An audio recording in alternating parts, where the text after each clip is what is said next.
সেরাই গিয়ে মারতে কইছে, মা গো বাবা কি পাগল হয়ে গেছে গা। যাবে উড়ে বলবে সালাম গেছে মরে। পাখিটা কোনটাইডা? দেহের পাখি। এটা কথায় আছে, একজন মানুষ মঞ্চে বক্তব্য দিতেছে, এর মধ্যে কইতাছে কয় যারা বিয়া শাদী করছেন তারা খার হইন, যারা বিয়া করছেন না এরা বইতে হইন। যারা বিয়া করছে এরা খার হইছে, যারা বিয়া করে না এরা বয়ে রইছে। এর মধ্যে এক লোক উন্ধ হয়ে রইছে।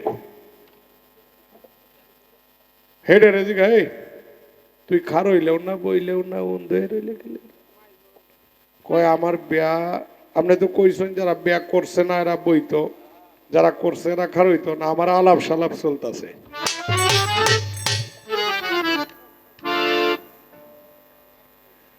বিদেশিরে কেন মন দিলাম? গান্ডা সালাম বাইল লেখা।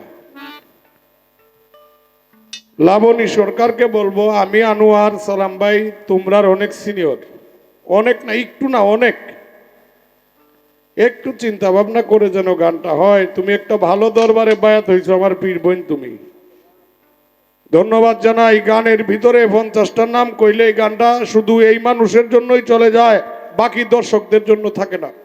এই রে একটু পানি খাওয়াইবা।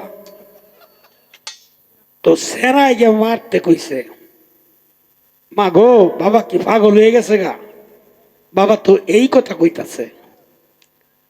তো তার মা পানি লইয়া আইছে, আয়া কইতাছে সেরারে তুমি কিতা কইছ? বেটায় কয়, মা গো গরু আড়াইলে এরমই হয়, আর গরু আড়াইলে এরমই হয়।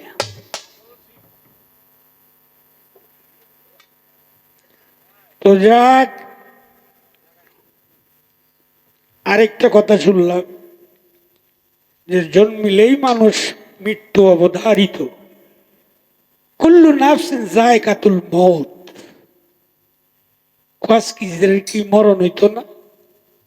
উনি আবে হায়াত পান করে অমর হয়ে আছেন, এটা আল্লাহর তরফ থেকে, কিন্তু ওনারও তো একদিন মৃত্যু হবে, হয়তো কিছুদিন পরে। তুমি অত তাড়াতাড়ি লোকটারে মাইলতা চাও কেন? উনি তো অমরত্ব লাভ করছে, যে কারণে ওনার মৃত্যু হবে একটু দেরিতে, কিয়ামতের আগে আগে। কিন্তু কুল্লু নাফসিন যায়কাতুল মউত, দয়াল নবীকেই যেহেতু পৃথিবীতে থাকার অনুমতি পেলেন না, আল্লাহ পাক দিল না, আর যে কে হবে এই মানুষ আমি কোন দলিলে পাইছি না। সৃষ্টি থেকে শেষ পর্যন্ত এমন কোন মানুষ আসবে না যে তার মৃত্যু হবে না। কুল্লু নাফসিন যায়কাতুল মউত, সেটা আল কোরআন। এর মধ্যে কোনো ফাঁকি ঝুঁকি চলবে না, সে যেই হোক। তো যাক, উকিল মুন্সি সাহেবের গান শুনলাম, খুব সুন্দর।